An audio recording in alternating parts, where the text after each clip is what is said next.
Bien. Merci d'être là. On va tout d'abord, bien sûr, remercier le docteur Gregorio Reynaldo qui va nous présenter de sa place de thérapeute familial un travail sur les relations intra- et extra-familiales. Dans ton préambule, il est question beaucoup de relations, ce qui nous convient tout à fait ici. On a perdu du temps avec ces problèmes techniques, et puis par la suite, on discutera comme d'habitude. D'accord. Je te cède la parole. Bonsoir, merci. Désolé pour le retard. Question technique, mais on va se débrouiller avec les moyens du bord. Ça fera peut-être un peu une petite image, mais c'est surtout l'effet. Enfin, j'ai escompté un petit peu, c'est mieux avec un grand écran, mais avec le petit, ça ira aussi. D'abord, je te remercie de m'avoir réinvité. Ah oui, vous m'entendez pas? Oui, c'est mieux. Et maintenant? Ah oui, voilà, je te remercie de m'avoir réinvité. Avec plaisir. Ce travail d'aujourd'hui est en quelque sorte une suite de ce que j'avais fait l'année dernière. L'année dernière, j'avais plutôt parlé du processus de différenciation. Et cette fois-ci, je veux surtout... J'ai accès d'une façon, comment dirais-je, transversale presque, parce que je parle des relations. Les relations, pour la petite histoire, ça fait, j'allais dire, très à la mode actuellement, mais avec mon collègue Corti, à l'hôpital, au CHU de Pasteur, on développait déjà tout ce travail autour des relations il y a 20 ou 30 ans. Et maintenant, ça fait partie de... Voilà. Donc, cette fois-ci, je voulais vous présenter une situation concrète, un cas, une situation, une histoire, une narration. Et je voulais démarrer pour des raisons que j'expliquerai un petit peu, d'où le petit effet de surprise. Vous m'excuserez des conditions d'image, c'est très petit, mais peut-être ça suffira pour... Sinon, il faut se rapprocher. Voilà.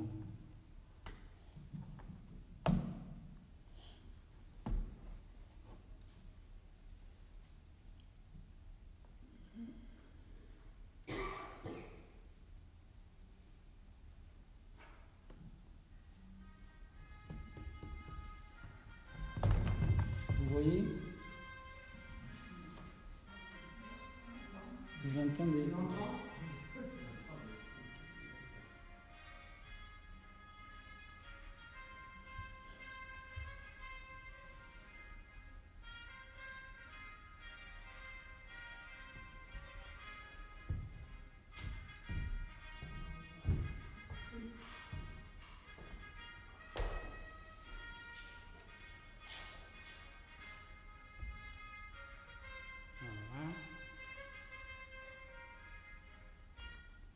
C'était juste pour l'introduction.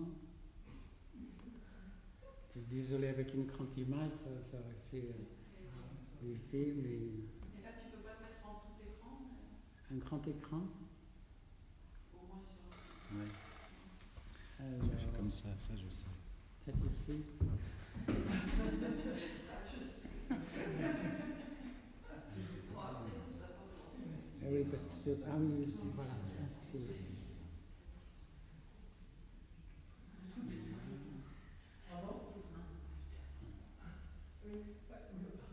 Non, ça c'est fermé. On n'aura pas.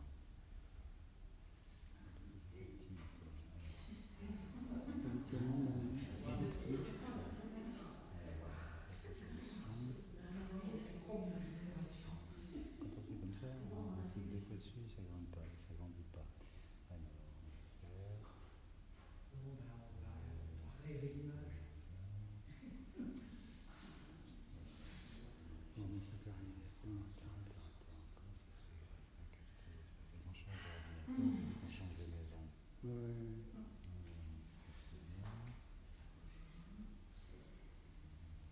Ok. Parce que là, tu as le diaporama, affichage normal, 4 sur 10, excellent.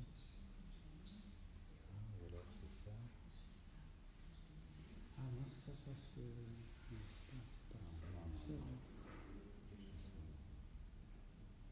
Voilà. Ah, il va trouver.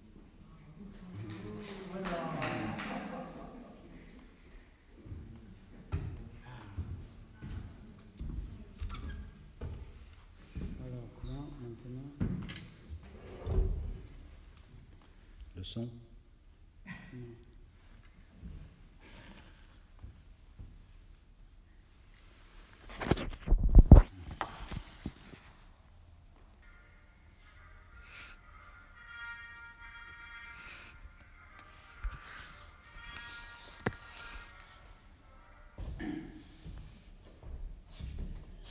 Voilà,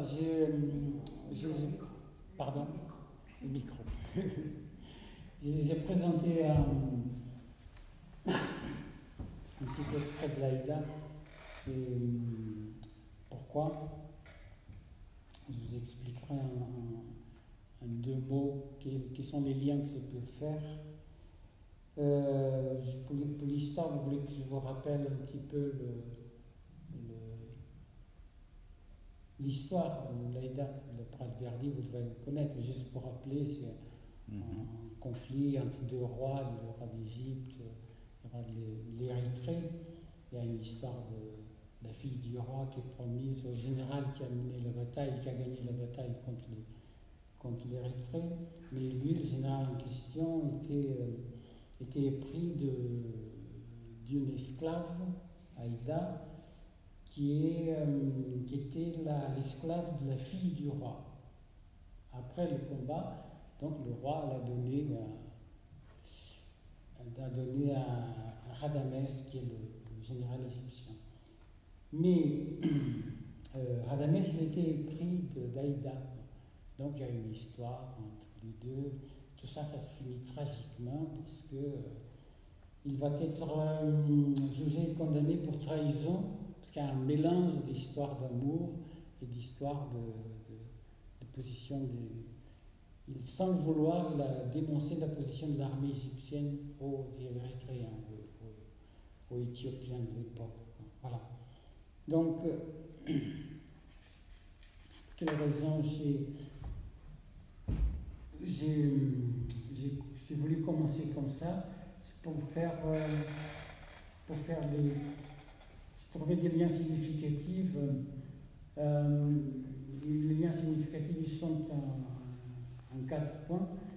D'abord un lien aux origines, en forme d'un hymne à la vie, par sa force, sa beauté, sa générosité, mais aussi aux joies et aux drames de la vie. Il y a la confrontation à la finitude. L'être là jeté n'a pas demandé à venir, il doit se constituer dans les différents rapports à soi-même, à autrui et au monde. Ce drame quasi mythique nous renvoie à la tension entre les deux lignées dans une famille. Donc ça c'est le premier lien. Le deuxième, un lien au processus d'identification, au choix identitaire et ses paradoxes par rapport à la filiation et l'appartenance. L'individu est ainsi unique et multiple par la transmission, mais paradoxe aussi par rapport à soi-même dans la constitution d'identité. Ricoeur a beaucoup travaillé sur ça, il parle de ces deux notions d'identité idem et d'identité ipse, c'est-à-dire la continuation de soi et en même temps d'être lui-même. Oui. Et l'avant-dernier lien, c'est avec un psychiatre japonais qui a travaillé, Hélène doit connaître Bin Kimura, qui a travaillé justement sur le concept d'Aïda. L'Aïda, c'est un mot, je crois, japonais, que traduit une relation particulière de l'individu au monde. Ça veut dire qu'il est naturellement, il sent appartenir à une sorte de globalité. Donc, ça donne une dimension à la fois métaphysique et une dimension méta. Donc il dit que l'individu peut à la fois s'en référer à soi et quelque part s'en référer à une dimension de soi qui vient de ce fond commun. Donc moi, comme j'aime beaucoup la dimension orientale, ça me parlait. Donc j'ai fait ce petit lien. Et le dernier lien, c'est dans l'introduction du travail qu'il faisait pour cette session, qui parlait de ces deux aspects, l'aspect freudien avec le cas de Freud, son premier cas, mais dans l'Antiquité, il faisait déjà par le théâtre la dramatisation, la dramaturgie, des choses comme ça. Voilà, donc ça rappelait un petit peu. Et ça a une dimension quasi mythique, hein, donc c'était intéressant de voir que ça collait. Bon, et après, peut-être que l'Aïda me parle aussi. Voilà, donc j'ai intitulé ce travail En quête de soi, l'être entre, du tissage des affects et des émotions dans la relation à soi et au monde.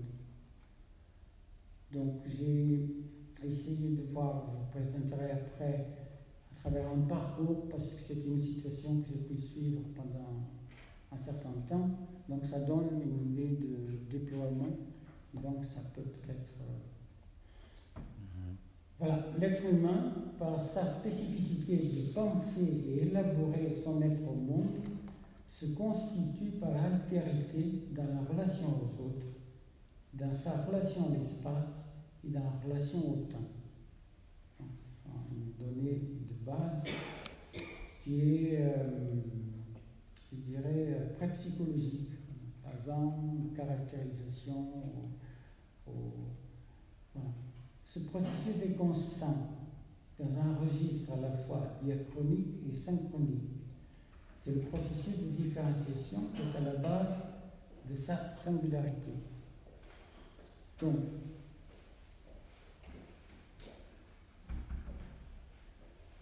dans la trajectoire, ce processus, il est, par complexité, il se manifeste à la fois sur l'instant présent et sur l'historique, sur la narration, sur le déroulement. À chaque instant, cette quête de soi, par le vécu des expériences affectives et émotionnelles, se fait par rapport à soi, aux autres et au monde, dans les différentes étapes du cycle de vie. À la naissance, à l'enfance, à l'adolescence, à l'âge adulte et à la vieillesse. Je passe rapidement, mais à la naissance, la particularité du passage du couple à famille avec la naissance d'un enfant et l'asymétrie qui se produit, d'abord la relation mère-enfant, va être une question, en tout cas dans beaucoup de situations, et dans ce cas en particulier, des relations fusionnelles mère-enfant.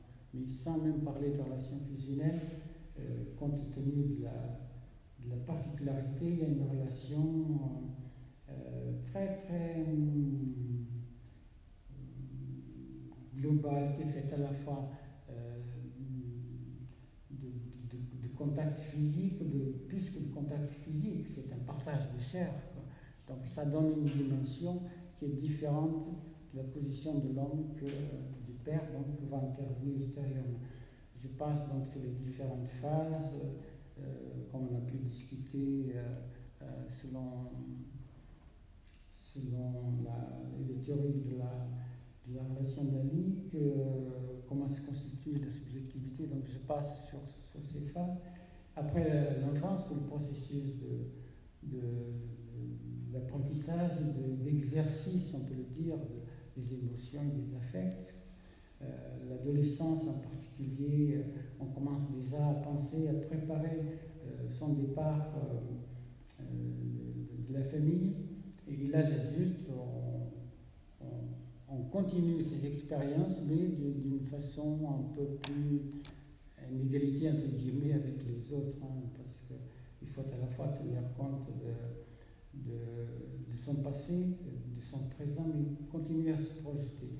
Et après la vieillesse, donc c'était la phase où on récolte, dans un certain sens, l'ensemble des expériences, mais on est toujours éveillé et ouvert au monde. Donc chaque phase est spécifique, je passe rapidement, il n'est pas question de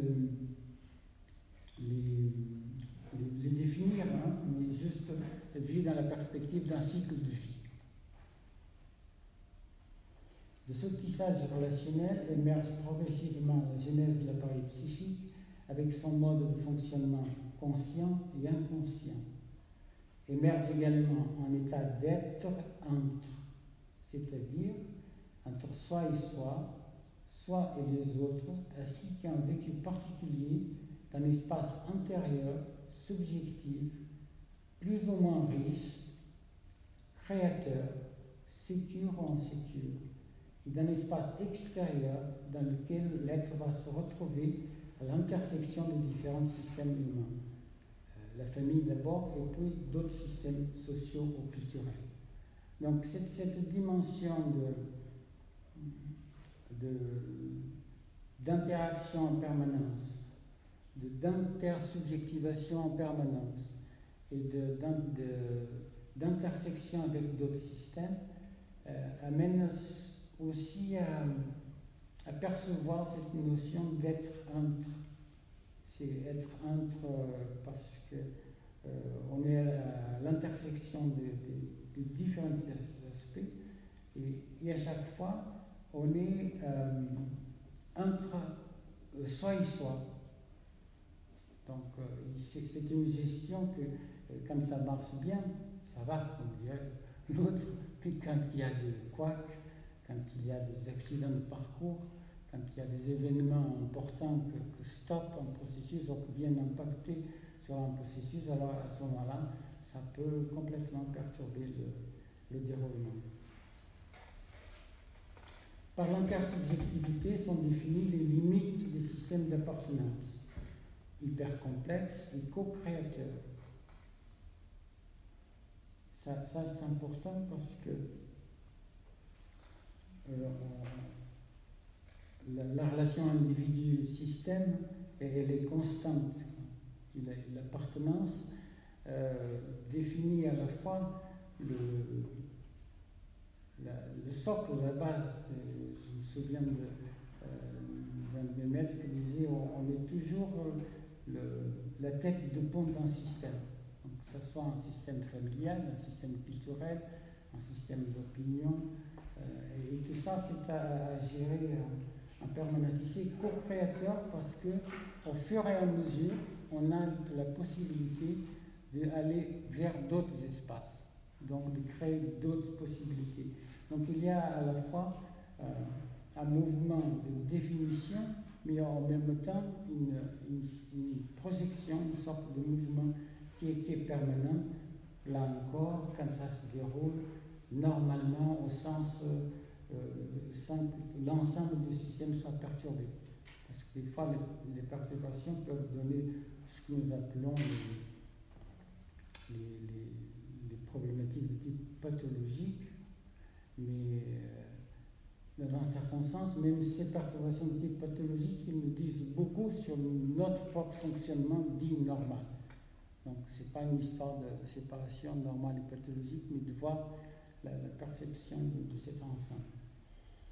De la fluidité, de la plasticité, de l'investissement de ces espaces découlent des fonctionnements d'une grande vitalité et d'une adaptation constante, au contraire des fonctionnements répétitifs, bloqués, rigides, stéréotypés.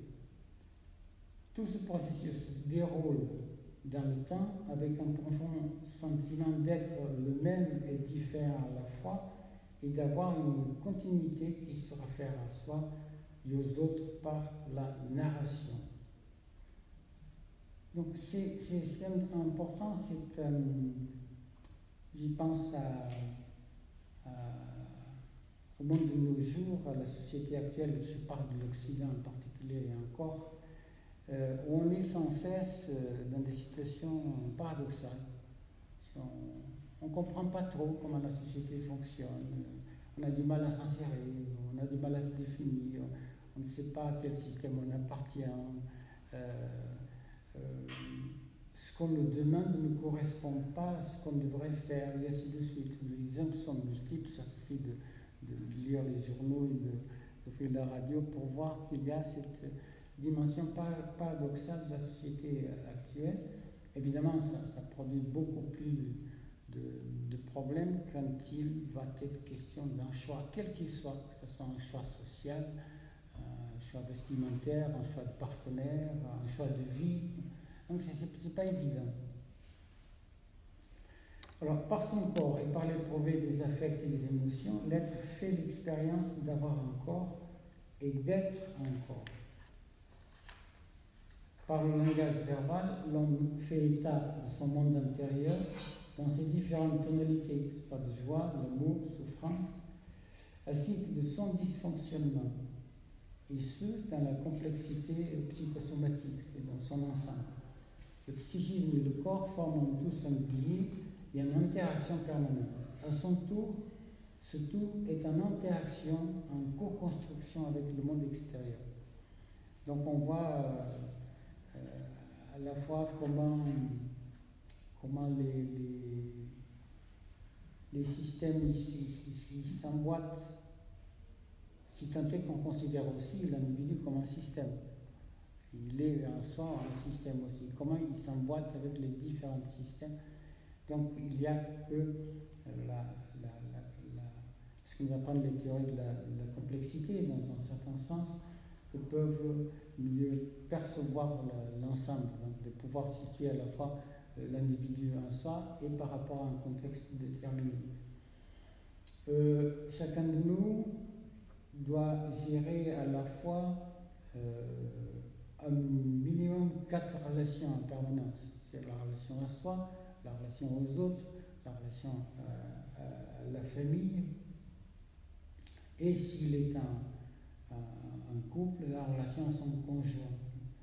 Donc, ça veut dire qu'on peut passer dans le cadre du couple en particulier, ou de la famille, de 4 à 8 relations à gérer en permanence, tout le temps par rapport à la vie, que ce soit quotidienne ou autre. Par ailleurs, on a aussi une interaction en particulier avec le monde extérieur, voir de nos jours l'impact sur la qualité de vie, la problématique autour de la nourriture, le stress, que peuvent modifier l'intégrité psychosomatique. Et au plus profond de soi et au plus profond des cellules, on a parlé de l'épigénétique, comment elle peut modifier par une action directe au niveau des gènes, de pouvoir modifier, donc va introduire dans la question de l'efficacité de la transmission aussi. Alors, pour illustrer en quelque sorte ce déploiement, je parle d'une situation que j'ai suivie pendant un certain temps. Voilà. Il s'agit d'un homme qui a une bonne trentaine d'années. À l'époque, il était adressé par un confrère pour une thérapie familiale. Il est fils unique. À la première séance sont présents le père et la mère, tous deux âgés d'une soixantaine d'années. Ils se placent dans l'ordre suivant: père, mère, fils. Le fils entre les deux, en termes à la fois de signes. C'est plus qu'un comportement non verbal. Voir quelqu'un qui dépasse l'adolescence entre les deux parents, ça pose toujours question.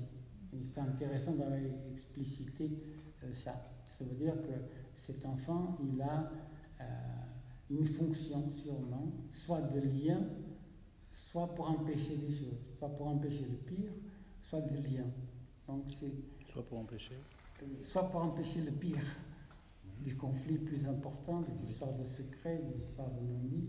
Donc ça se traduit, c'est spontané, parce que le placement des personnes n'est pas désigné à l'avance. Il y a souvent plusieurs chaises, les gens ils s'assoient et hop, ils se présentent. Voilà. Je le repère, je ne dis pas d'emblée, mais je ne peux pas ne pas travailler ça ultérieurement. Voilà, donc cette disposition va rester inchangée pendant plusieurs séances. Le père se montre calme et courtois, alors que la mère apparaît inquiète et émotive. Le fils est un peu inhibé, avec un regard vif, attentif, bougeant un peu son corps, souriant parfois et rougissant facilement. La demande de thérapie est motivée par l'inquiétude des parents concernant le mode de vie de leur fils. Il vit seul, disent les parents, n'a pas de vie sociale, vit comme un adolescent, toujours isolé.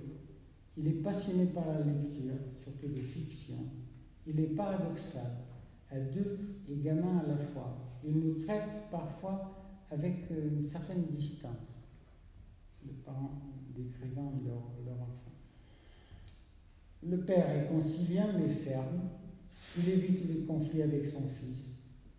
Il est depuis quelques mois à la maison suite à une dépression pour des raisons professionnelles. Ça, c'était au moment de la première séance. La mère anxieuse, inquiète, est décrite par son fils comme obsessionnelle. Il range tout, il cherche querelle pour tout, pour ce qu'il fait ou qu'il ne fait pas. Elle est décrite comme en étant obsessionnelle. Chez elle aussi, il y a des antécédents de dépression pour des raisons professionnelles. Le fils, chaque fois qu'il est interpellé par ses parents, donne des réponses en démontrant la logique de ses positions. Il se justifie, il argumente. C'est-à-dire qu'il est dans un processus presque de résistance par rapport aux parents. Ici, ça, on verra plus tard comment son importance. D'opposition? Ce n'est pas une franche opposition, c'est une résistance. Il argumente. Et il y a d'autres moyens pour s'opposer. On verra après. Les grands-parents paternels sont aussi des membres importants de la famille. Ils ont élevé M. X de 4 à 15 ans. Les parents disaient à l'époque de la première séance qu'on venait d'aménager dans la région, c'était plus pratique pour l'école et le collège, pour justifier d'avoir laissé l'enfant chez les grands-parents.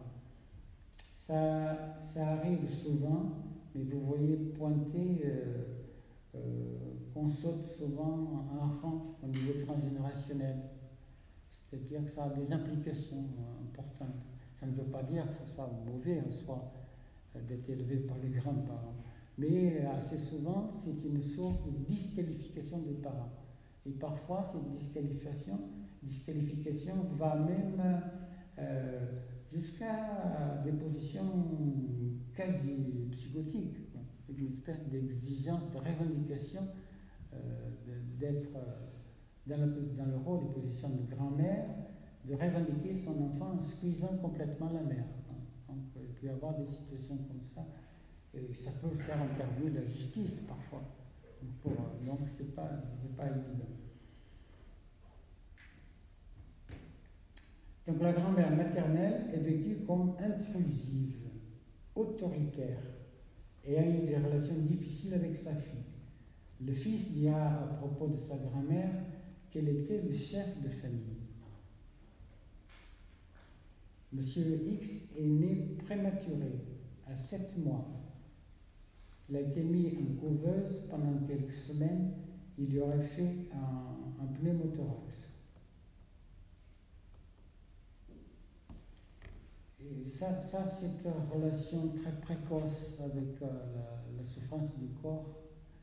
Et il a même été déclaré mort, donné comme mort par les médecins, par les collègues qui ont invité les parents pratiquement à venir chercher l'enfant. Donc c'est une expérience particulière. Et que d'ailleurs il va, dans d'autres accidents après, encore dans l'enfance, il va y avoir aussi quelque chose, cet ordre-là, qui va échapper à un accident de voiture, miraculeusement. Quand ça? Il devrait avoir 1 an ou 2 ans. D'accord. Donc c'est... Quand il avait 1 an ou 2 ans? Ouais. D'accord. Ouais.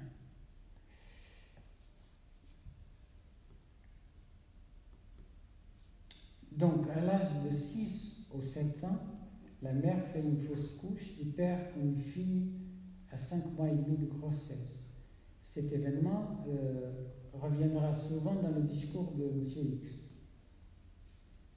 Le fils est présenté comme fragile, très protégé par la mère, que dira de lui, il a failli mourir. C'est dans le discours de la mère vient toujours cette note, cette préoccupation autour de cette fragilité dès le départ. Mais lui, il dira ultérieurement qu'il n'a pas peur de la mort. Mais son corps, il est marqué par il y a des traces de souffrance dans son propre corps. Il suit une scolarité normale, réussit son bac, et puis fait même des études universitaires. Les grands-parents paternels sont décédés, ainsi que le grand-père maternel. Après le décès de ce dernier, la grand-mère maternelle est venue habiter quelques mois chez le couple. Les relations étaient difficiles entre la mère et la fille, et les tensions fréquentes, obligeant souvent le père à intervenir. M. X rappelle qu'une fois, à propos de la fausse couche de la mère, sa grand-mère aurait dit « Ce n'est pas grave, elle n'a rien perdu, et toi, tu t'en es sorti. » C'est une position très violente, une interpellation. D'ailleurs, on verra qu'il fera une colère au moment du décès de sa grand-mère, parce qu'il y a là quelque chose autour de... Ça, c'est à propos de l'enfant, de la fausse couche, c'est ça? Qu'il a perdu une sœur.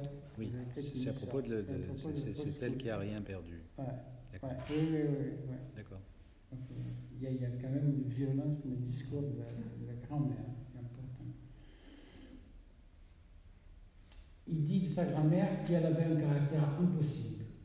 Elle voulait que je quitte la maison, que j'ai une vie normale. Mais en même temps, elle se demandait si je me droguais. Et plus que ça, elle était assez virulente avec lui.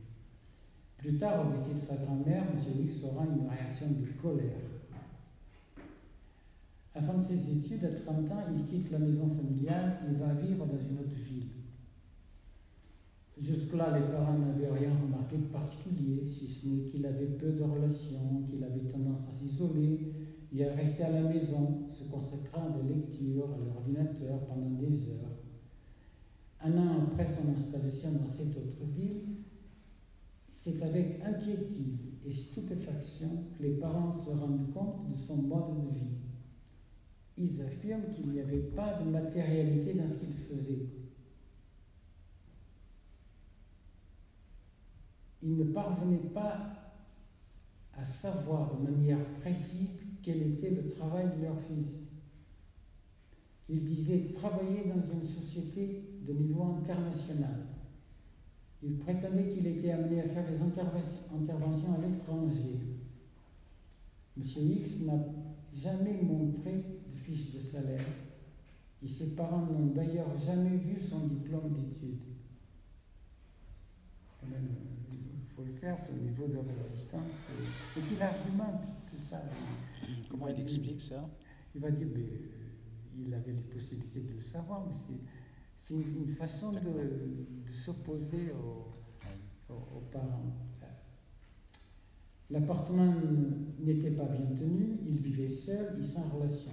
Lorsque les parents se déplaçaient pour lui rendre visite, il se dérobait à toutes les questions qu'il lui posait. Pour lui, la situation s'est aggravée au bout d'1 an, avec des loyers impayés, des difficultés d'approvisionnement de son compte bancaire, ainsi que des difficultés à régler diverses factures et des problèmes avec son propriétaire. Il se trouvait sans couverture sociale et avait perdu ses papiers d'identité. Il avait presque, je me demande s'il n'a pas perdu son identité. Devant cette situation, les parents règlent les différents problèmes, ils les retrouvent avec leur fils à domicile, donc ils le rapatrient à la maison pour vivre avec. Dans un premier temps, M. dit s'adapter en dépit de la surveillance et des restrictions des parents, mais de nouveaux comportements surgissent. Chaque fois que ces derniers s'absentent, Souvent, quand il s'absentait pour quelques jours, ou une absence qu'il estimait longue, il faisait des crises d'angoisse et il avait peut-être une tendance à s'alcooliser un petit peu. Il leur téléphonait pour des questions banales, il interpellait souvent au téléphone, tenant parfois des propos un peu incohérents, mais plutôt liés peut-être à la suspicion de l'alcool. C'est pas par des notes bilan. Et s'isole, il reste le plus souvent à la maison. Tout en maintenant les séances de thérapie familiale, nous proposons stratégiquement l'intervention d'un collègue psychiatre afin d'envisager une mise sous tutelle. Cette proposition s'était faite dans un double sens, une façon de sécuriser les parents et d'un autre côté de provoquer l'enfant en quelque sorte parce qu'il disait ne pas avoir besoin et donc il dit oui, voilà, ce serait mieux peut-être de le mettre sous tutelle. Ce qu'il a évidemment réagi en refusant complètement.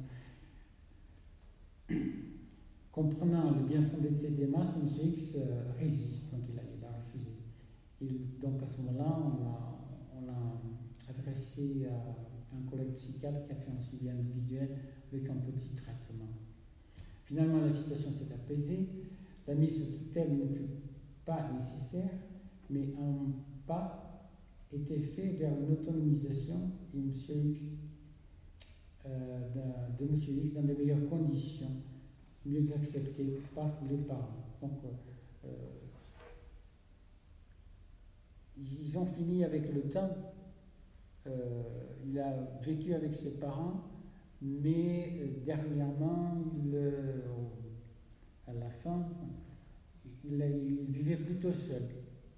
Donc, les parents étaient à distance, mais il était capable de faire une vie seul. Voilà, je ferai quelques commentaires sur cette quête de ça dans son déploiement dans l'espace et dans le temps.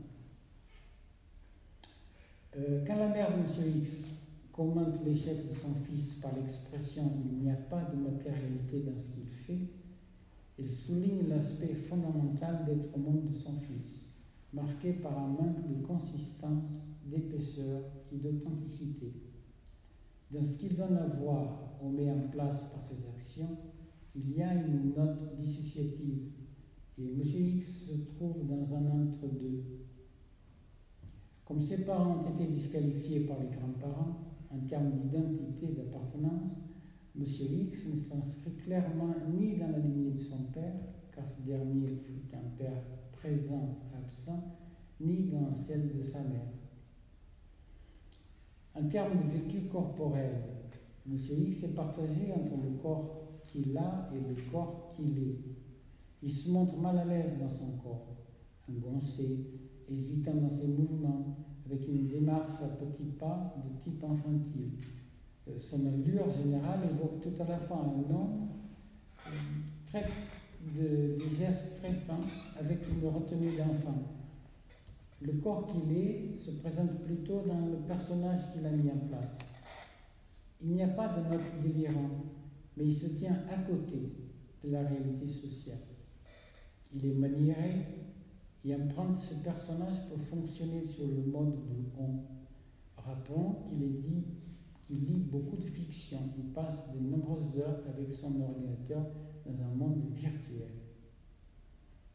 En termes de spatialité et temporalité, il est replié sur un espace rétréci, un espace à la fois dans sa maison, son espace personnel est rétréci, mais un peu en contraste parce qu'il a une vie intérieure qui est virtuelle dans le sens que ça passe beaucoup par la lecture, par l'ordinateur, mais c'est un garçon très fin, très intelligent. Donc, mais on sent qu'il y a un rétrécissement dans le contact avec les autres. Il y a une distance par rapport aux autres. C'est comme s'il n'acceptait pas la société telle qu'elle fonctionne. Il se trouve pas super intelligent, mais il estime qu'il y a quelque chose qui ne colle pas. Ce qui se passe justifie. Ne pouvant pas s'appuyer sur l'expérience du temps passé, il se retrouve dans l'incapacité de se projeter dans le futur. Il lui reste un présent étriqué et inauthentique. Le personnage qu'il a créé est une vaine tentative d'échapper à son expérience d'être au monde. En tout cas, il en a construit une expérience qui nécessite d'un étayage plus important en tout cas. Dans le cas de la dynamique familiale, on peut relever que M. X se trouve dans une relation de type double lien, c'est-à-dire qu'il ne peut pas vivre avec ses parents, mais il ne peut pas non plus quitter le foyer familial. Par hypothèse, cette situation de double lien est installée depuis sa naissance.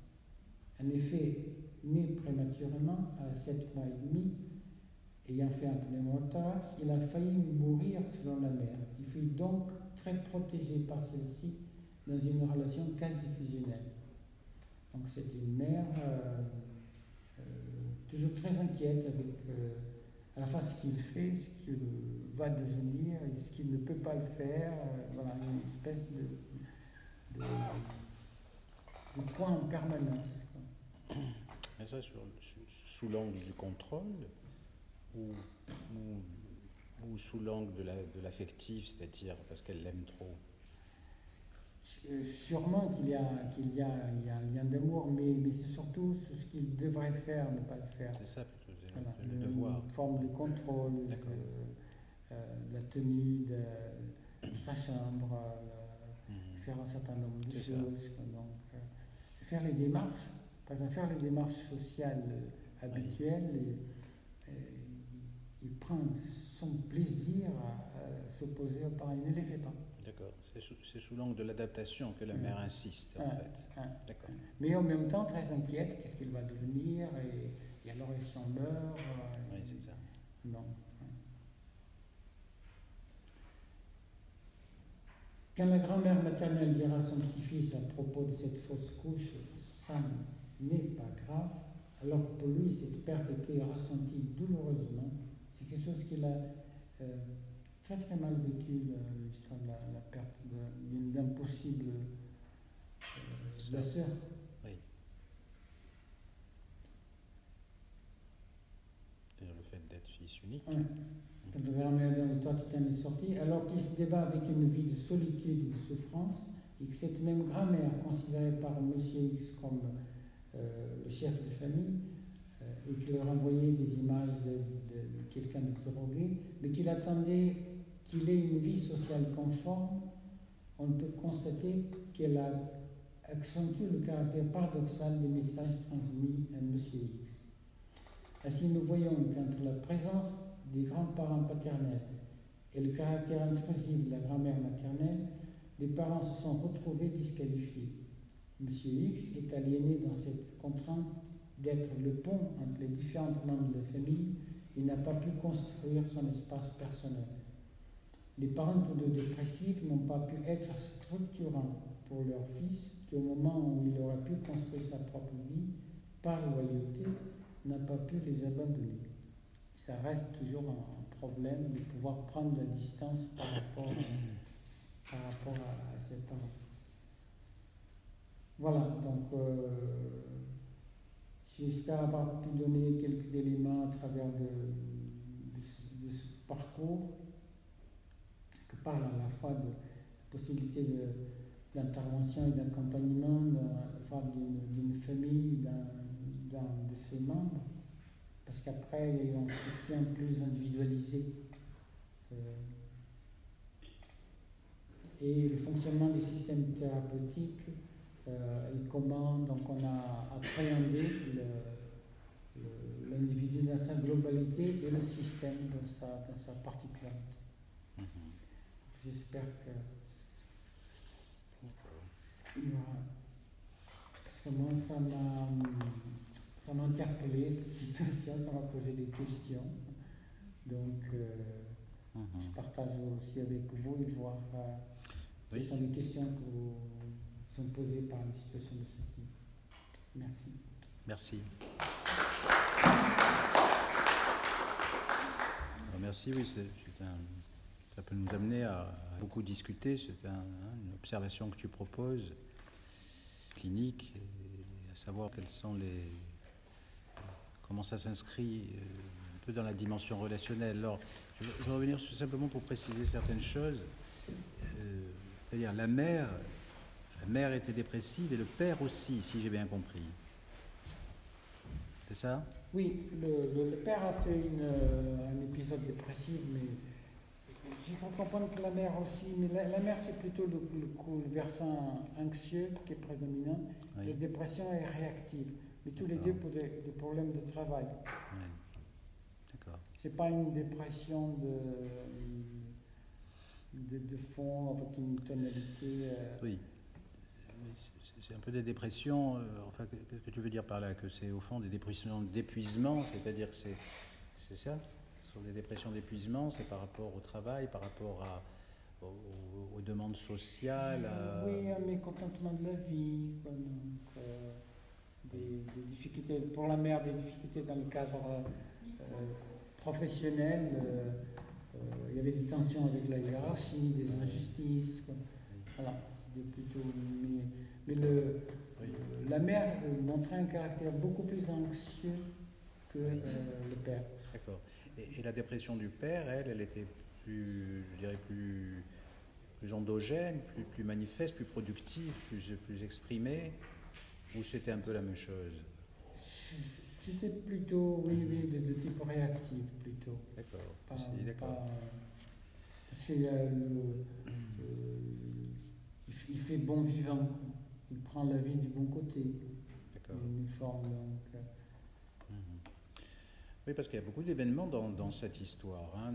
Ne serait-ce que ces dépressions qui sont des dépressions qui sont dues à des difficultés d'adaptation, c'est-à-dire qu'on voit que peut-être la mère donne une importance, je dirais, à ces conditions sociales extérieures, hein, comme si elle pouvait s'inquiéter sur la question du travail, de sa propre performance, de son propre devenir, c'est-à-dire de sa situation sociale, si j'ai bien compris. Oui.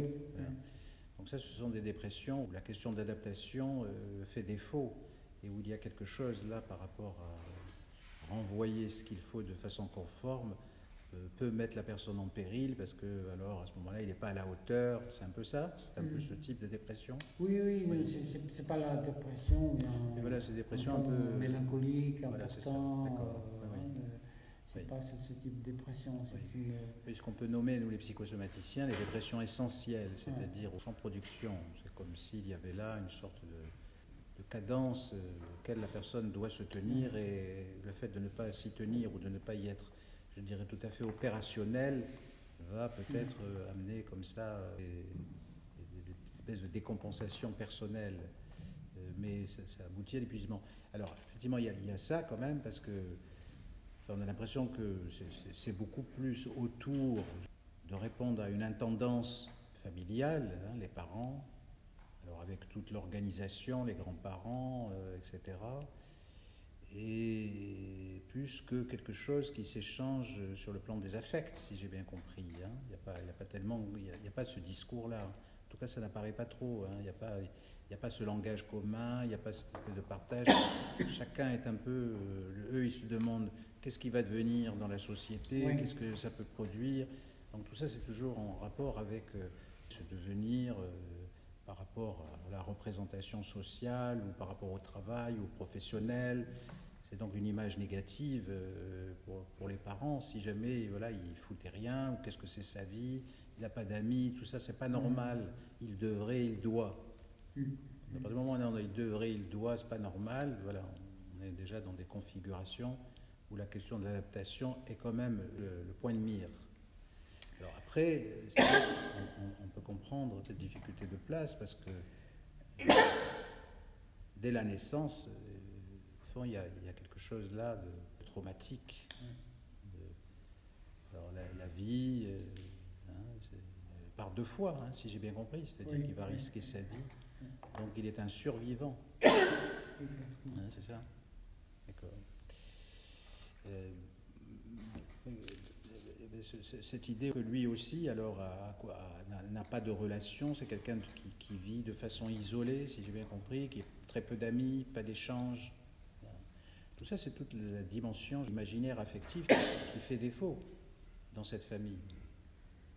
Enfin, on a l'impression Oui, que, oui, en voilà, t'écoutant, je visualisais les parents, ils me disaient qu'effectivement, au niveau des échanges qu'il pouvait y avoir, ils sont très attentionnés l'un avec l'autre, mais il y a peu d'affect, effectivement. Il n'y a pas beaucoup de manifestations. oui, Mais ils tiennent, parce que bon, le couple tenait, quoi. oui, Mais avec des querelles, des disputes sur certaines positions, à la fois de l'un par rapport à l'autre, l'espace individuel de l'un, l'espace de l'autre, l'investissement à l'extérieur. Mais il n'y en a pas beaucoup de manifestations affectives, comme soit au niveau du regard, soit du toucher, soit de la distance, quoi. c'est ça, Donc ils sont un peu plus, pas froids, mais peu démonstratifs. c'est ça. Voilà. Et alors, l'enfant, au niveau de vie sociale, il n'a pas de vie affective. Hein. Mais est-ce que tout le problème du refoulement comme ça des émotions ou de ces relations affectives, elles viennent du traumatisme qui va surprendre la mère par rapport à l'éventualité de la mort de l'enfant? Parce que c'est très important de considérer cette relation autour de la naissance. Et forcément, une mère qui attend un enfant, en principe, elle va toujours se référer à cet historique où la question du fantasme de l'enfant, c'est un peu une lune de miel qu'elle attend depuis toujours, toute sa vie. Et donc cette dimension affective qu'elle va pouvoir rejouer à travers sa propre vie et ses propres enfants, ça fait partie au fond de ce qu'on transmet aussi humainement. Oui. Mais quand on est, je dirais, face à quelque chose de traumatique comme ça, on ne peut pas continuer à fonctionner affectivement. On est obligé de mettre ça de côté et d'être le plus adapté à la situation et donc de mettre entre parenthèses toute cette dimension émotionnelle, tout ce bonheur vécu, enfin tout ce partage à travers l'enfant qui vous émerveille et l'enfant qui est émerveillé par la mère. Donc tout ça, ça ne va pas avoir lieu dès la naissance. Et à mon avis, c'est toujours dès la naissance ou autour de la naissance que ça se passe, y compris même les orientations génétiques, je dirais ça. Hein, c'est-à-dire qu'au fond, c'est là que tout se joue. Hein, c'est-à-dire c'est véritablement autour de la naissance, avant, pendant et après la naissance. Et c'est là que la relation est, enfin, pour nous, psychosomaticiens, primordiale, parce qu'elle va permettre cette possibilité de diffracter un peu toute forme de relation, qu'elle soit d'ailleurs nécessairement adaptative, mais surtout affective, et après influencée par tout ce qui est le contexte familial, social, culturel. Mais là, on voit déjà que cette mère, elle est quand même issue d'une mère elle-même qui est une sorte de main de fer, hein, et qu'au fond, ils se ressemblent un peu tous là-dedans. La mère, la grand-mère et la mère, elles se ressemblent beaucoup, j'ai l'impression. La mère n'est pas facile à manœuvrer, quoi. Oui. Plus fragile, hein, oui. Mais elle revient, elle insiste. Mais enfin, on voit que là aussi, elle est assez... Enfin, je ne sais pas si c'est des questions professionnelles, mais elle a été un peu... Bon, alors c'est vrai qu'il y a ce traumatisme de la naissance, mais elle va être très vite dépassée. Alors, est-ce que c'est pour des raisons purement professionnelles? Mais là aussi, hein, c'est mettre de côté tout un lien affectif. C'était le seul enfant, c'est le fils unique. Donc, le fourguer à ses propres parents pendant 4-5 ans, c'est ça? C'est les premières années de vie. Ouais. Donc il y a là des processus, en tout cas de séparation, hein, des processus assez mortifères qui quand même vont beaucoup influencer. Je trouve qu'il se débrouille pas mal, hein, quand même. Oui, je trouvais que pas aussi, il a réussi à créer son mode de vie un peu... Alors justement, on ne peut pas dire qu'il soit marginal, il n'est pas marginal. Qu'est-ce que c'est sa vie alors? C'est dans cette fiction, dans ces livres virtuels de science-fiction? Il s'intéresse beaucoup aux lectures, il lit beaucoup de choses, des fictions, il lit des romans, il lit des œuvres techniques. Donc c'est quelqu'un il ne se laisse pas faire, il peut discuter, je pense, de n'importe quel sujet. Et pourtant, par contre, il ne sait pas agir. C'est ça. Parce qu'il est dans la même dépression adaptative, en fait, que les parents. Hein, on a l'impression qu'il est dans la même dépression. En fait, alors, effectivement, il va peut-être je dirais, s'en tenir à cette existence assez linéaire, assez plate, sans relief, sans couleur. Et bon, il se débrouille pour maintenir cette impasse, il s'est adapté à son impasse. Voilà. Parce que l'impasse, elle est de tous les côtés. Il peut ni choisir sa grand-mère, Voilà. sa mère. Pourtant, il avait les moyens. Oui, mais enfin, je veux dire, quand tu disais le double lien, c'est-à-dire il ne peut pas, effectivement, ni, Oui, ni parce quitter que, l'un, ni les quitter, ni être avec eux. Quelque part, leur dynamique, la dynamique parentale avait besoin, si on peut le dire, d'un élément peut-être fédérateur, d'un élément d'alliance. Oui. Donc, et que stabiliser peut-être même un conflit de couple, à un certain moment. Bon, il n'a pas jamais été, quoique, exprimer une possible séparation, mais ça ne m'étonnerait pas. Ça m'étonnerait pas. Ouais. C'est souvent les enfants, ils sont pris par, souvent des enfants uniques, ils sont pris par des histoires de ce type. Ça ne lui facilite pas la vie, effectivement. Absolument. Ben, je pense que tout le principe ici, c'est que il y a quelque chose, en tout cas, autour de la séparation qui ne s'est pas effectué. Enfin, psychique, je parle. Hein. Oui, c'est ça. Bon, si vous voulez réagir là un peu, il y a plein de Oui. choses à dire. Oui, moi je voudrais rebondir sur une phrase qu'a dit la mère qui me semble, par son ambivalence masquée, Il n'y a rien perdu. Hein. traduire bien le devenir de ce type. C'est-à-dire qu'à un moment, elle dit, et tu l'as repris 2 fois d'ailleurs dans l'exposé, elle dit il a failli mourir. Ouais. Sauf que,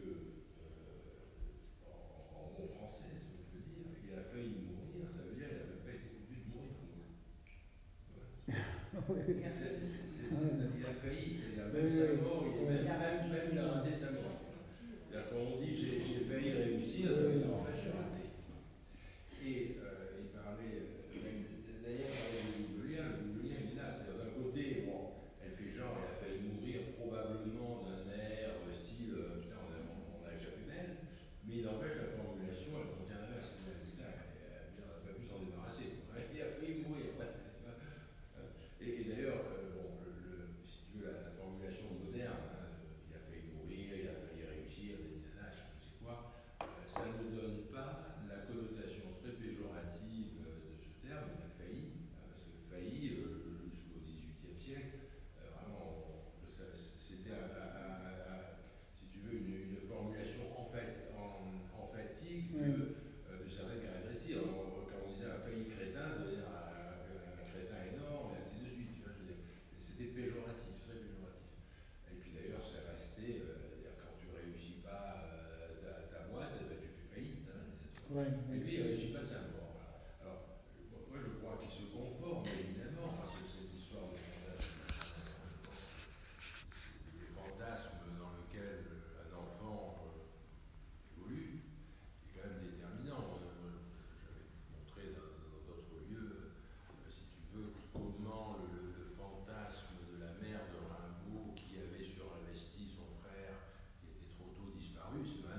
psychose adaptée. En sociaux, Oui, ça, il est, voilà. on va dire, comme on disait à l'époque, avant les Américains, schizoïde. Voilà.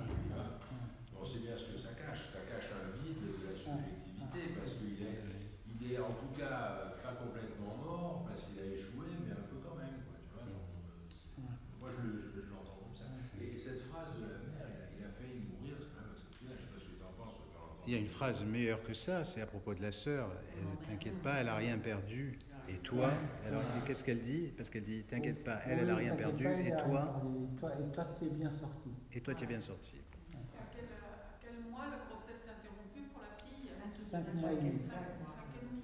Ouais, c'est déjà important. Mais voilà, je m'interrogeais sur ces situations où effectivement il y a à la naissance Oui. une intense souffrance. Je pense à un autre cas, un enfant il y a une souffrance terrible à la naissance et aussi brillant ultérieurement, mais une incapacité à pouvoir réussir dans la vie, donc de faire sa vie, aussi avec Oui, parce une mère Oui, oui. du même type. Oui, parce que là, on est Une vraiment. relation fusionnelle importante, avec un père, il adore son père, il idolâtre son père, mais il y a cette relation fusionnelle. Alors, par rapport à ce que tu dis, il y a dans ce deuxième cas que je parle dans l'histoire transgénérationnelle, il y a une histoire peut-être de meurtre d'enfant. Voilà. Donc, quelque chose qui se faisait à l'époque. C'est quoi cette histoire de meurtre d'enfant? Non, dans un des cas de familles éloignées, dans les générations de grands-parents ou des arrières, qui aurait quelqu'un qui aurait. Dans la famille de ton patient là? Bon, pas celui-ci, dans un autre cas. Voilà. Mais pour dire, parce qu'en commun avec le cas qui se présente, c'est la souffrance à la naissance, un corps qui est martyrisé par Mais c'est ça l'effet traumatique. Voilà. Mais ce qui est paradoxal, c'est que non, c'est ça l'effet. Avec lui, il me dit, j'ai pas peur de la mort. Oui, parce qu'il vit pas, parce qu'il n'existe pas. Oui, D'une part parce qu'il n'existe pas. Mais c'est ça l'effet traumatique. Il a trompé la mort. Oh, oui. Il devait mourir. Je pense que lui, il y est pour rien. Lui, c'est une. Je pense qu'il y est pour rien, en fait. Je pense. Même ça, il n'y arrive pas. Mais elle a raison, la mère. Il y est pour rien, parce qu'il n'a jamais été pour rien. Je pense que c'est une psychose adaptée, c'est-à-dire un semblant de vie. Pourquoi? Parce que je pense que ce traumatisme, qui est un vrai traumatisme, pour une fois, là, il y a un traumatisme autour de la naissance, enfin, à partir ou dès la naissance. Que le psychanalyste d'habitude postule qu'il existe un traumatisme, quoi qu'il arrive, la naissance est un traumatisme. Pas toujours vrai. En tout cas, à vérifier. Mais là, il y a un vrai traumatisme. Un traumatisme sur des parents qui sont vraiment très opératoires, parce que leur dépression, elle est de cette nature. Donc, ce sont des gens assez blindés du point de vue des affects, compte tenu de la grand-mère. Donc, c'est un traumatisme qui n'a jamais été élaboré. Cette impasse, elle est restée telle qu'elle. Il est toujours dans l'impasse traumatique.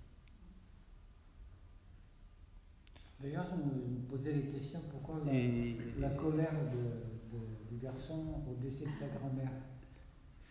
Oui, alors c'était ça. Par rapport à un non-dit qui a un lien, je suppose, avec le vécu autour de la mort et autour de la perte. Oui, sans doute.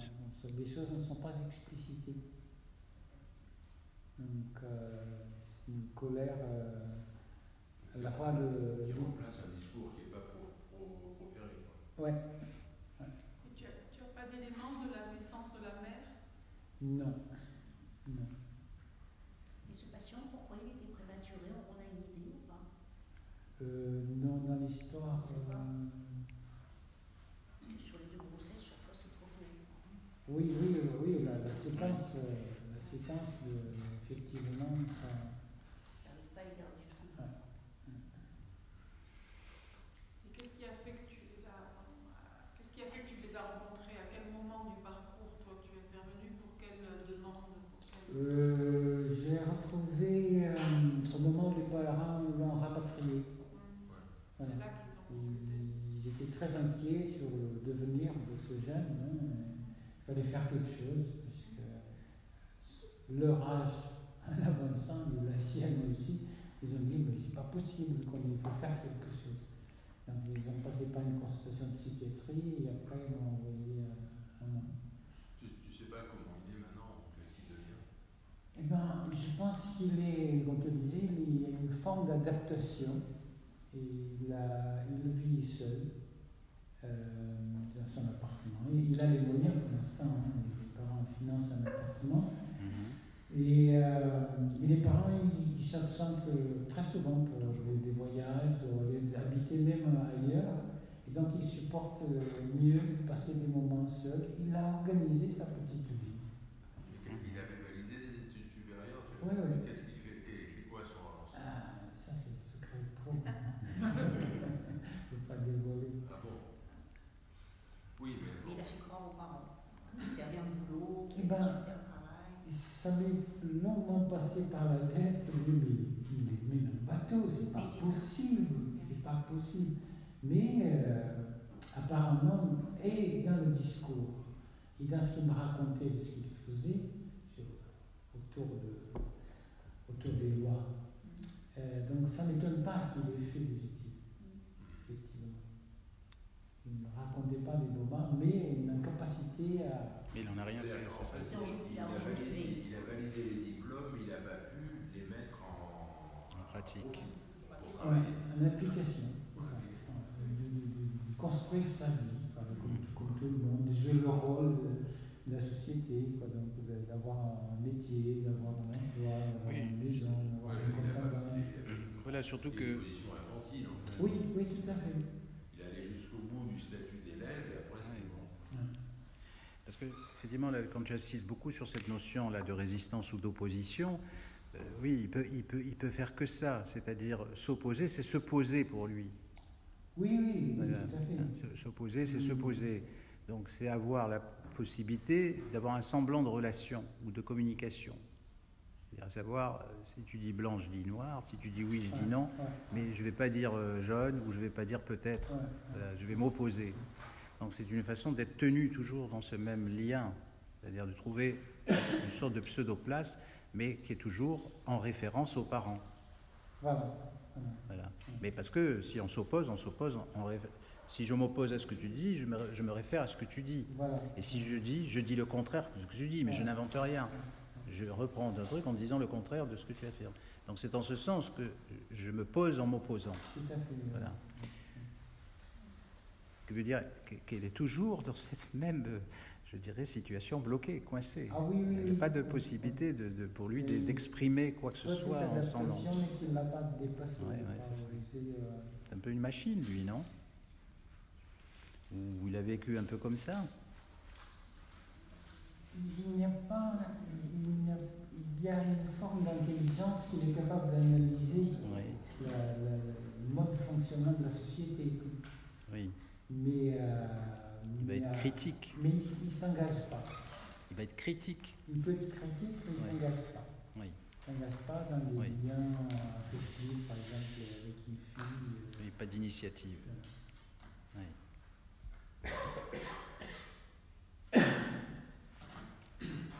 Pour rebondir sur ce que disait Daniel, effectivement, il y a des mères qui sont affectives et d'autres qui sont fonctionnelles. Et cette mère-là, elle est une mère fonctionnelle. Il faut que ça fonctionne.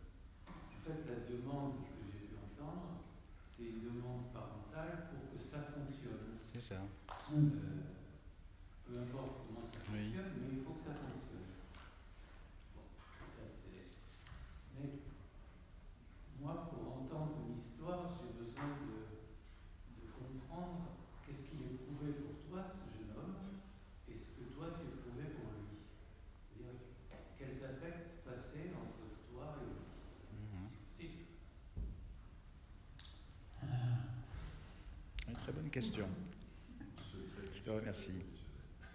Secret professionnel. Secret défense. Secret défense. Secret défense, c'est ça. Non, elle est plutôt positive. C'est-à-dire que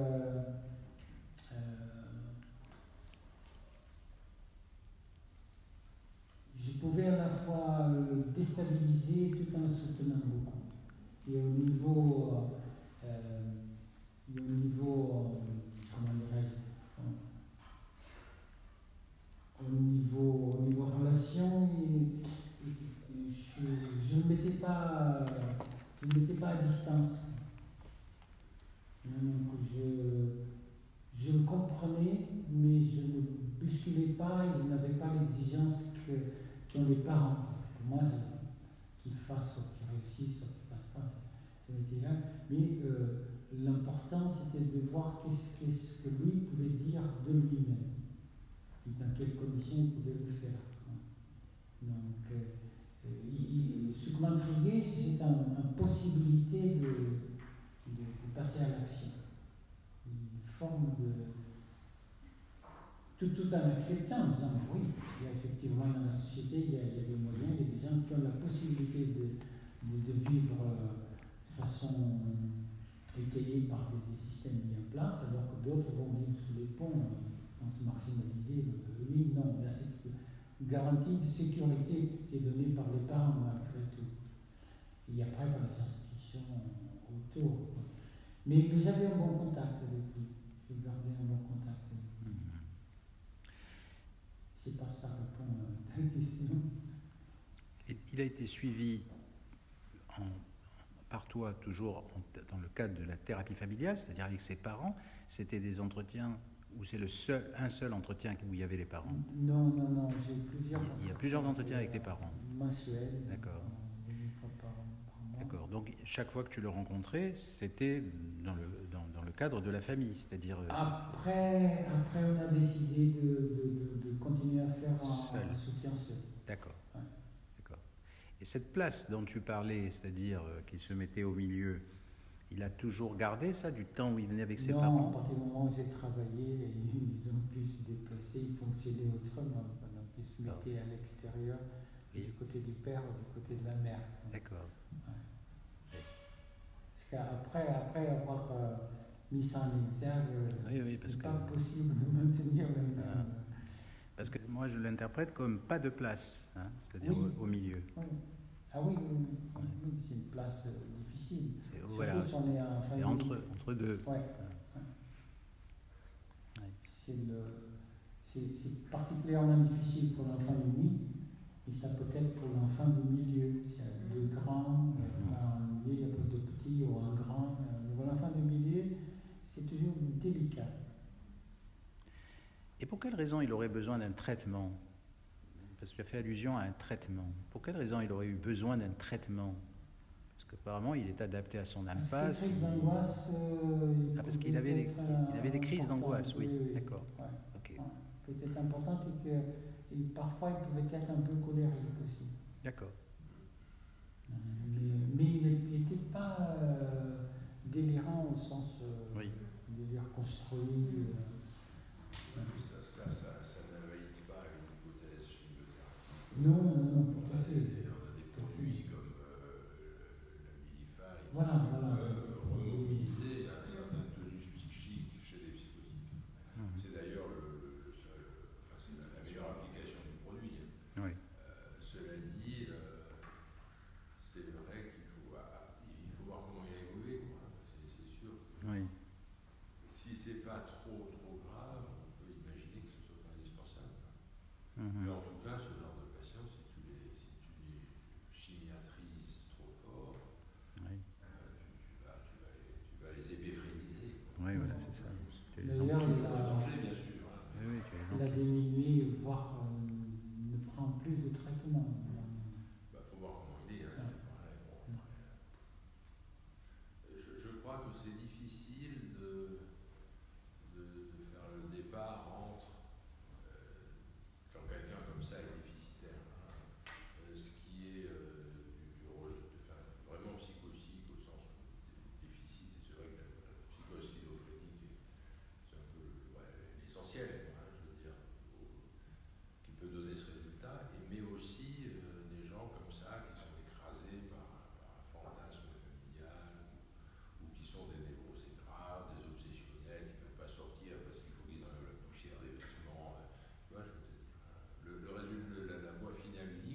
Ah oui. Mais, Alors la psychanalyse, non, c'est pas tellement adapté, la psychanalyse, parce que la psychanalyse, oui. Ta pratique à toi. Oui, oui, oui. Oui, oui, bah, que ça, Qu'est-ce qui est que ça. opérant quand il commence à ressortir? Les rêves. Non, non, mais attends. Non, non, mais la possibilité, Ça, c'est effectivement. d'abord, les rêves. Oui. Qu'est-ce qui fait qu'il y a... Par exemple, un patient comme ça, tu veux dire? Non, moi je pensais par exemple, À qui? je me fixer les idées, je pensais à ce mec qui était au département historique de Peugeot, là, monsieur Machin, que Oui. j'avais embrouillé. Oui. Et si tu veux, que moi j'avais traité pour des troubles anxio-dépressifs importants, quand même. Oui, oui, oui. Oui. Puis il s'était normalisé, mais il était affoutu de trouver une nana, de sortir, il avait une vie très détriquée. Exactement. Et j'avais su qu'après ton intervention, Oui, oui. toi tu l'as gardé plus longtemps que moi, je ne sais pas si tu le vois toujours d'ailleurs. Oui, de temps en temps. Il avait pu s'ouvrir sur le monde, tu vois, raccrocher l'ancienne copie. C'est pas le bon exemple, lui, parce que lui, il avait perverti un petit peu cette relation d'identification aux parents. Alors pour pouvoir y échapper, non. Sorti de ce oui. marasme. Bon, il a toujours. Si, tu t'en souviens peut-être plus. Oui, oui, mais enfin après c'était monsieur qui va jamais bien, quoi. Hein. C'était tout le temps ça. Non, ça a tout le temps été ça. C'est intéressant, lui. Oui.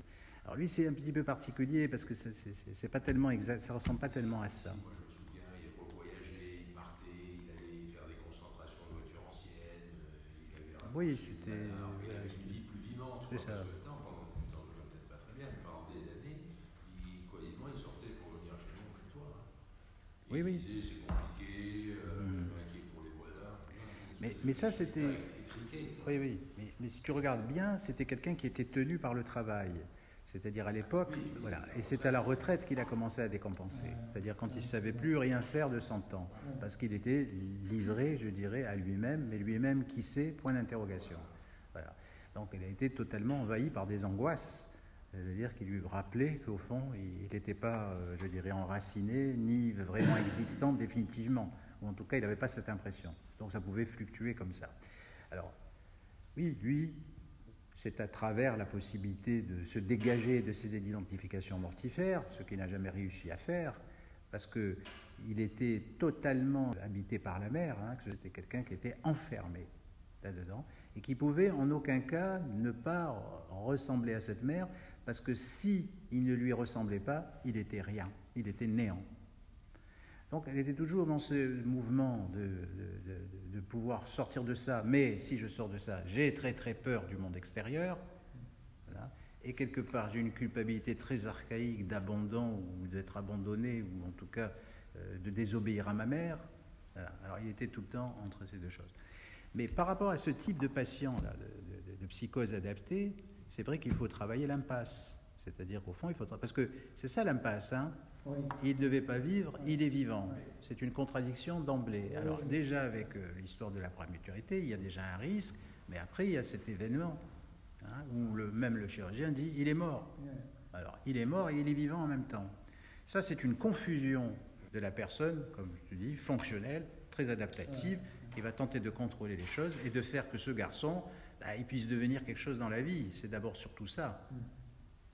Mais on va rempiler ou renforcer cette capacité d'adaptation chez cet enfant qui va finalement se laisser façonner jusqu'à un certain moment. Et puis, c'est pas pour autant qu'il aura réglé cette histoire d'enfermement. Il va garder cette même impasse entre la vie et la mort, c'est la même chose. C'est pour ça qu'il dit j'ai pas peur de la mort, parce que au fond, c'est deux choses qui sont identiques. Ça s'est passé avec l'idée de devoir.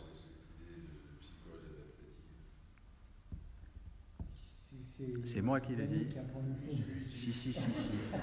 Si, mais tu en as des tas, c'est très contemporain. La psychose adaptative, c'est des personnes qui s'adaptent à leur fonctionnement carencé. C'est-à-dire, voilà, lui, il n'a pas de capacité à projeter, ou à imaginer, ou à créer, ou à être dans l'initiative, ou à être dans le désir. Il est dans quelque chose de linéaire, d'une platitude où il ne se passe absolument rien. Il s'adapte à cette situation. C'est-à-dire qu'il est parfaitement robotisé, comme les parents l'ont voulu, et il s'est adapté au minimum possible. D'un autre côté, je dirais, il faut... de psychose qui souffre pas. Oui, voilà, où tu ne vas pas avoir ou de délire ou de dissociation, comme tu peux avoir des dépressions adaptatives. Parce que Psychose adaptative, ouais. Psychose, parce que lui, par exemple. c'est des gens, voilà, lui, c'est quelqu'un qui existe et qui n'existe pas. C'est quelqu'un qui existe et qui n'existe pas. Il s'est adapté à ça. Et qui décrit on peut éventuellement douter de la psychose, parce qu'il n'y a pas de délire, parce qu'il y a, je ne sais pas s'il est discordant, mais il ne semble même pas avoir trop mauvais contact, finalement. Non. Voilà. Par contre, on peut douter raisonnablement de l'adaptation, puisqu'en fait, si ses parents ne le sponsorisent pas, ils se retrouvent sur un carton placé du côté, là, tu vois. Puisque, un peu comme Mais bien sûr, ce sont des dépendances. cette Bien sûr. cette jeune femme qu'on a en commun, qui a validé des études de droit d'Aninana, mais qui a foutu d'en faire quoi que ce soit. Tu vois, Oui, oui. Mais c'est des dépendances psychiques, hein, ces psychoses. comment Ça s'enracine dans des dépendances psychiques. C'est-à-dire qu'il ne peut pas... C'est justement ça le problème. C'est comment faire, c'est-à-dire comment faire pour exister indépendamment de la dépression maternelle. C'est-à-dire quelle forme de relation, voilà, quelle forme de relation établir. Parce que l'enfant, à partir du moment où il est face à une mère qui est plus adaptative ou qui maintient l'intendance ou qui a cette dépressivité un peu, ou cette dépression qu'on va dire essentielle ou a priori, il ne peut pas y avoir de relation affective parce que si tu proposes la relation affective à la mère, elle ne va pas réagir puisqu'elle est dépressive et qu'elle s'en fout pas mal de ce que tu lui fasses comme compliment, je t'aime pas, elle va dire travaille plutôt, ça me ferait plus plaisir, d'accord? Et si tu ne fais pas plaisir, c'est-à-dire si tu utilises des affects négatifs, tu empires la dépression de la mère. Donc l'enfant, du point de vue de cette relation, il ne peut rien faire, il est coincé dans une impasse. Donc il va devoir s'adapter à la dépression maternelle. Mais il aura toujours ce fond dépressif de la même teinture. Il y a quand même un absent dans les propos là qu'on tient à la pause, c'est le père. Il ne nous a pas beaucoup parlé du père. Le père, il est dépressif aussi. Oui, il a une autre dépressif, mais il a une présence parce qu'il ne se laisse pas faire. Il ne se laisse pas faire pour son épouse. Donc ils sont souvent en conflit. Même par rapport à lui, il donne des limites. Il dit, je trouve ça insupportable, il faut que je ne comprends pas. Voilà. Mais il montre aussi son impuissance. Il ne pourra pas dire, je te fous à la porte. Comme psychanalyste d'enfant, on appelle ça une psychose blanche. Oui, j'ai entendu le terme face à une Oui, mère si tu veux. dépressive, celle-ci ne peut devenir que fonctionnelle. Elle ne peut pas donner autre chose que de la fonction. Oui, mais enfin, en tout cas, dans la démarche de type systémique, il a été repéré que ce processus de différenciation n'étant pas fait sur des générations, au moins 3, donc ça ne m'étonne pas que cette mère n'a pas pu être différenciée elle-même pour pouvoir à son tour donner ça à son enfant. Et donc si ça c'est mesuré par le père, alors on est dans le double lien effectivement. Mais ça ne veut pas dire que le double lien c'est la cause d'une psychose. Chaque fois qu'il y a double lien, il y a psychose. Non, c'est le traumatisme qui est... C'est-à-dire qu'il faut être psychotique pour pas se sortir d'un double lien. Non, mais c'est vrai. Si tu as, là, je sais que dans le machin de la dynamique, il y a un exemple. C'est-à-dire que le mec, il dicte un courrier à sa secrétaire. Il lui dit le trottoir avec 2 T. Ouais. Ou bien il écrit trottoir en mettant 2 T, genre que le mec il pense que c'est pas bien orthographe donc il précise avec 2 T, ou alors elle écrit trottoir avec 2 T. Mais c'est complètement indécidable l'information. Ouais. Sauf que, je veux dire, une secrétaire normale, elle se fait paniquer dans le double lien. Elle dit attendez, c'est quoi ça? Ou alors si ce qu'elle tape correspond pas à la pensée du patron, elle dit excusez-moi, j'ai compris, elle ne va pas devenir folle comme ça. Tu vois. Alors que le gamin qui est exposé à ce type de choses, qui doit être courant dans une éducation, on a dû le subir, tout le monde ici. Des fois, les paroles ne sont pas toujours très claires. Bon, on ne devient pas tous fous. Tu vois, je crois qu'il y a une fragilité de base dans psychose, qui même si elle se révèle à l'adolescence ou plus tard, elle a quand même une structure, c'est quand même archaïque, on l'a démontré, qui fait que quand tu as ce genre de choses, tu t'en sors pas. Quoi. C'est pour ça cette histoire de double lien, ou alors elle est à comprendre que comme un lien simple, tu t'en sors, mais un double lien, c'est-à-dire là tu mets la ficelle 2 fois. Non, c'est la dimension de permanence du type de fonctionnement. C'est systématique. Oui, c'est bombardé à tout instant par une impossibilité de répondre correctement à une question. C'est cliniquement réaliste d'observer une famille ou enfin bref des parents qui imposent ça de façon permanente à un gamin. C'est bizarre parce que c'est pas évident de calculer des doubles liens. Tu vois? Non, mais c'est. Je parle de double lien, donc on pourrait ne pas se défaire. C'est-à-dire que dans mon exemple de la secrétaire, bon, ça va arriver une fois, un truc comme ça, une carrière de secrétaire, ou 3 fois, j'en sais rien quoi, mais tu peux pas imaginer une secrétaire avec un patron qui en permanence lui fait faire des courriers à des syllabes. Tu vois, je veux dire, c'est bizarre. Il faut être un peu réaliste. En plus, ce qu'on constate, malheureusement, je dirais presque, pour les théoriciens de ces choses-là, c'est que quand tu as des fratries, bon, ok, il peut y avoir un schizophrène, quand tout s'écroule, il y en a 2, mais putain, il n'y a jamais 4 gosses qui sont schizophrènes dans une fratrie, tu vois. Oui, parce qu'il y a beaucoup d'événements dans la vie, parce qu'il y a des contextes relationnels, parce que le premier c'est pas le deuxième, etc. Voilà. Mais j'ai pas compris ce qui te posait comme question tout à l'heure.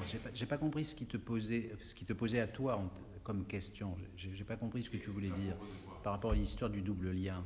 Qu'est-ce que tu disais? La question que je posais par rapport au double lien, c'est si tu veux que le double lien, on va dire un double lien normal, je dirais, un névrosé normal qui a une subjectivité, tu vois, qui évolue, quand il se trouve confronté à un double lien ou à une injonction paradoxale ou un truc indécidable, ben, il n'est pas là à s'écrouler, il demande de préciser. Oui, parce que avant ça, on l'a pas nourri qu'au double lien. Oui, mais alors, moi, si tu veux, non, parce que s'il est névrotique, c'est bien pour des raisons particulières. C'est bien qu'il a évité cette notion de contradiction et d'impasse, où il n'a pas pu jamais exister en tant que lui-même. Ce qui me semble pas vraiment réaliste. Après, c'est des parents qui pourraient fonctionner sur ce mode de façon exclusive. Ou alors, c'est un autre c'est pas de façon exclusive, c'est un traumatisme. À partir du moment où tu vis un traumatisme, tu es obligé de faire avec ce traumatisme. Comment tu vas faire avec ce traumatisme? Soit effectivement tu l'élabores et tu essayes de le diluer et de le dissoudre ou de le transformer, soit tu te le coltines, tu fais avec et tu es obligé de lui tourner le dos. Si tu es obligé de... Ben oui, c'est ça le traumatisme. C'est ça. Oui, mais est-ce que tu penses que la schizophrénie classique, telle qu'on peut l'observer en psychiatrie, oui, elle est forcément liée à un traumatisme précoce subi par l'individu? Alors, c'est pas ce que dit la science moderne. Alors, quand même, si tu prends les statistiques, dans les séparations précoces, c'est-à-dire, non, mais les critères, les facteurs en tout cas qui sont mis en évidence, c'est véritablement la séparation précoce. C'est-à-dire, voilà, ça c'est la séparation précoce, c'est facteur de désorganisation. Alors après, les relations contradictoires qu'on peut avoir, je dirais, dans le cadre des liens intrafamiliales ou même d'autres liens, forcément, ça ne va pas venir, c'est une mère qui va déjà être organisée pour proposer une relation sous cette forme-là. Alors, est-ce qu'elle est, elle, déjà engagée dans un mode de fonctionnement qui est déjà psychotisé ou psychotisant? Alors, psychose, c'est pas non plus... On ne peut pas y avoir là. C'est ça, c'est ce que tu as dit du double lien comme étant un événement unique. Dans la pratique, il n'est pas un événement unique, il est systématique. Et en acceptant l'idée du lien transgénérationnel, c'est un processus de non-différenciation, donc d'impossibilité de pouvoir dire d'être sujet de quoi que ce soit, de pouvoir s'opposer. Parce que si tu as cette possibilité-là, tu peux dire, mais...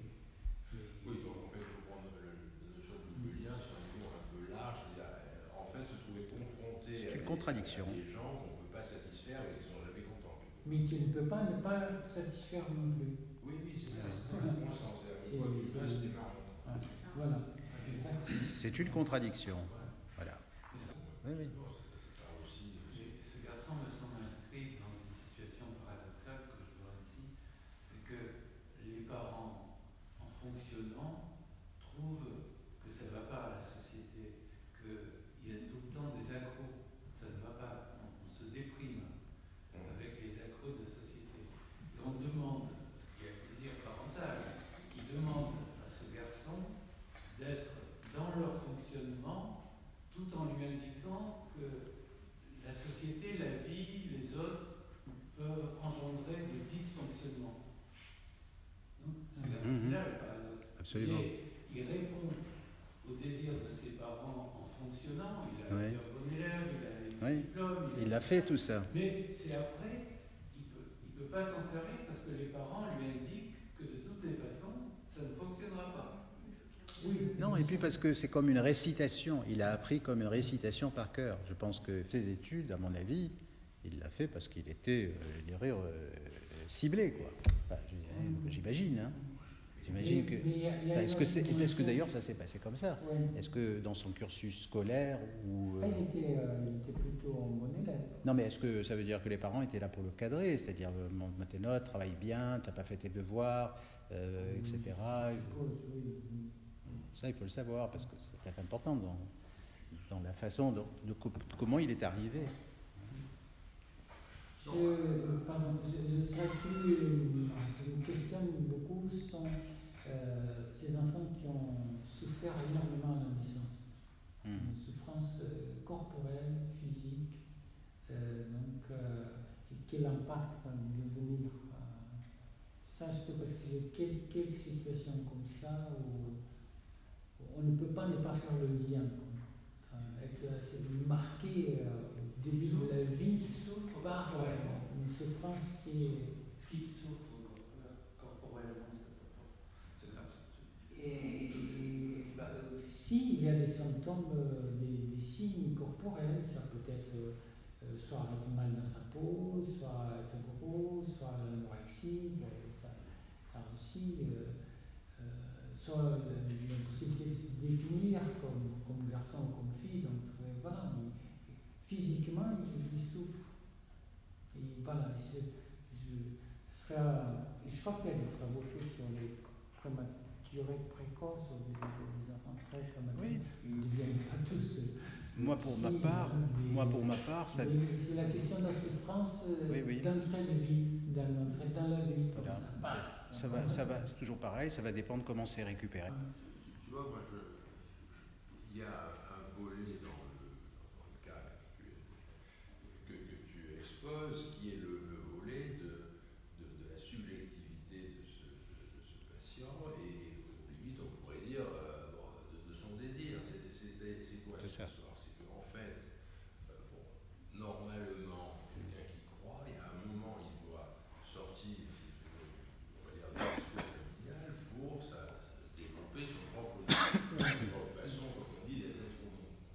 Lui, ça n'a pas fonctionné. C'est-à-dire qu'il avait le fantasme familial, bon, déjà, de ne pas être un bon à grand-chose, qu'il n'avait même pas réussi à mourir, et ensuite de quand même, étudier, bon. Et après, il a exprimé par le fait qu'il n'ait pas de copine, rien qu'au plan de sa propre subjectivité, quand il s'agit de parler dans son nom, putain, il n'y avait personne, quoi. Et c'est pour ça qu'il est resté dans cette espèce de position limite de singe savant, c'est-à-dire qu'il a pu probablement réciter des cours, réussir des examens, mais il ne peut pas désirer, avancer lui de façon autonome. Et ça, c'est quand même, je pense, c'est très lié à la dépression du père. On n'est plus trop dans le fantasme de la mère, on est dans la dépression du père qui n'a pas pu lui communiquer, si tu veux, une approche convenable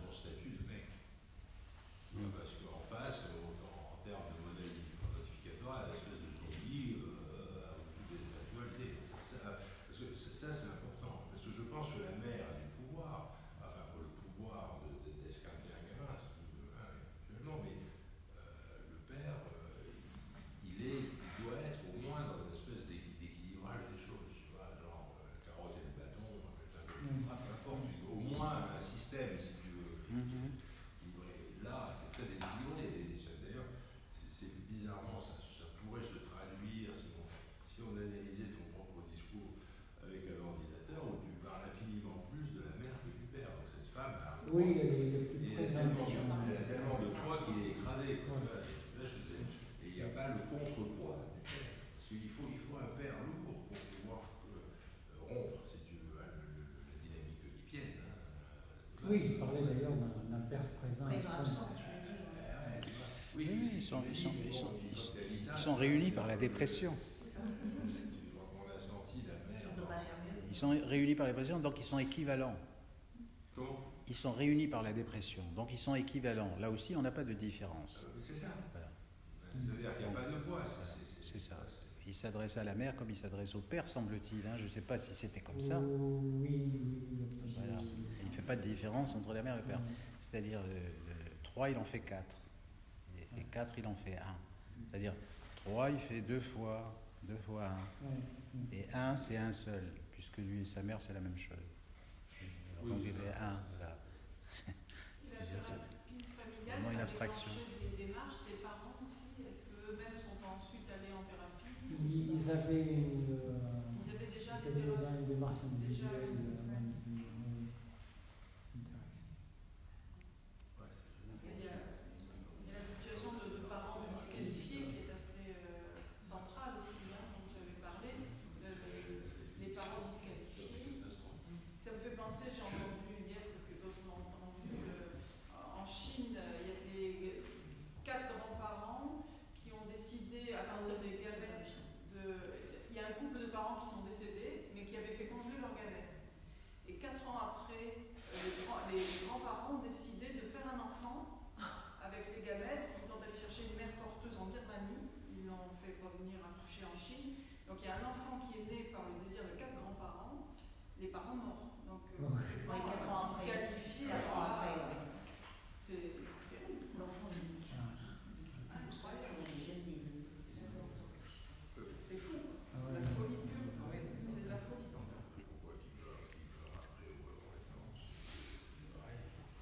Donc la génération qui est sautée. Oui, ça, le fait de sauter une génération n'est pas anodin. Oui, là, il me semble que vous vous souvenez, vous avez dit 4 ans, à 4 ans, qu'il était allé vivre avec les grands-parents. De 4 à 15 ans. De 4 à 15 ans. Une bonne période, c'était plutôt pris en charge par les grands-parents, mais sans perdre contact avec les parents. Et je pense que ça devait être ça dans la tête des parents, c'est on va le rétaper en termes de mécanique, et une fois qu'il sera rétapé, les grands-parents peuvent s'en occuper. Peut-être c'était ça, hein, un peu, hein, parce que je pense que 4 ans, bon, ils sont restés quand même 4 ans. Hein, il y a eu de 0 à 4 ans. Ah oui, Si j'ai bien compris. Oui, c'est avec les parents. Il n'a pas été tout de suite chez les grands-parents. Non. Oui, d'accord. Ça veut dire aussi que les grands-parents n'ont pas modifié le système de C'est ça, ils n'ont pas été meilleurs.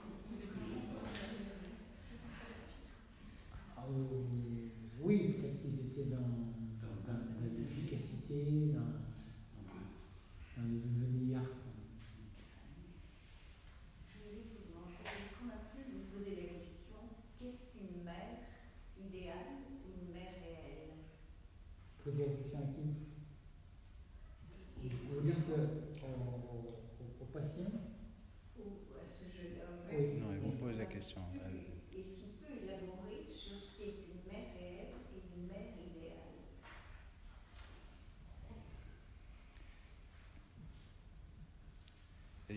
J'ai pas compris. Vous posez la question de qu'est-ce qu'une mère idéale ou...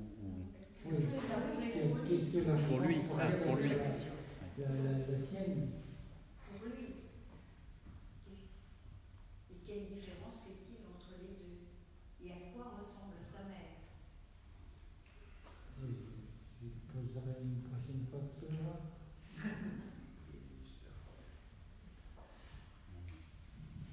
Non, dans ces termes-là, je n'ai pas posé la question entre la mère idéale et la mère réelle, parce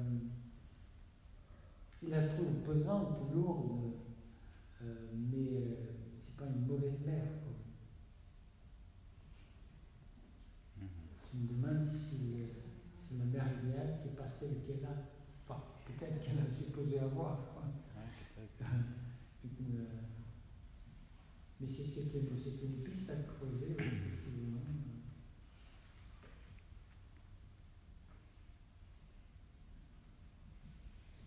Y a-t-il d'autres questions? Non. En tout cas, c'était intéressant ce petit débat clinique. J'aborderai, je vous donne rendez-vous le 15 mai, hein, c'est dans longtemps, mais on va parler que clinique aussi le 15 mai. Hein. Donc ce sera à partir d'une observation. S'il y en a qui veulent mettre leur adresse mail pour recevoir le blog, là j'ai donné, c'est bon, c'est la personne. On vous remercie. Et au 15 mai, donc.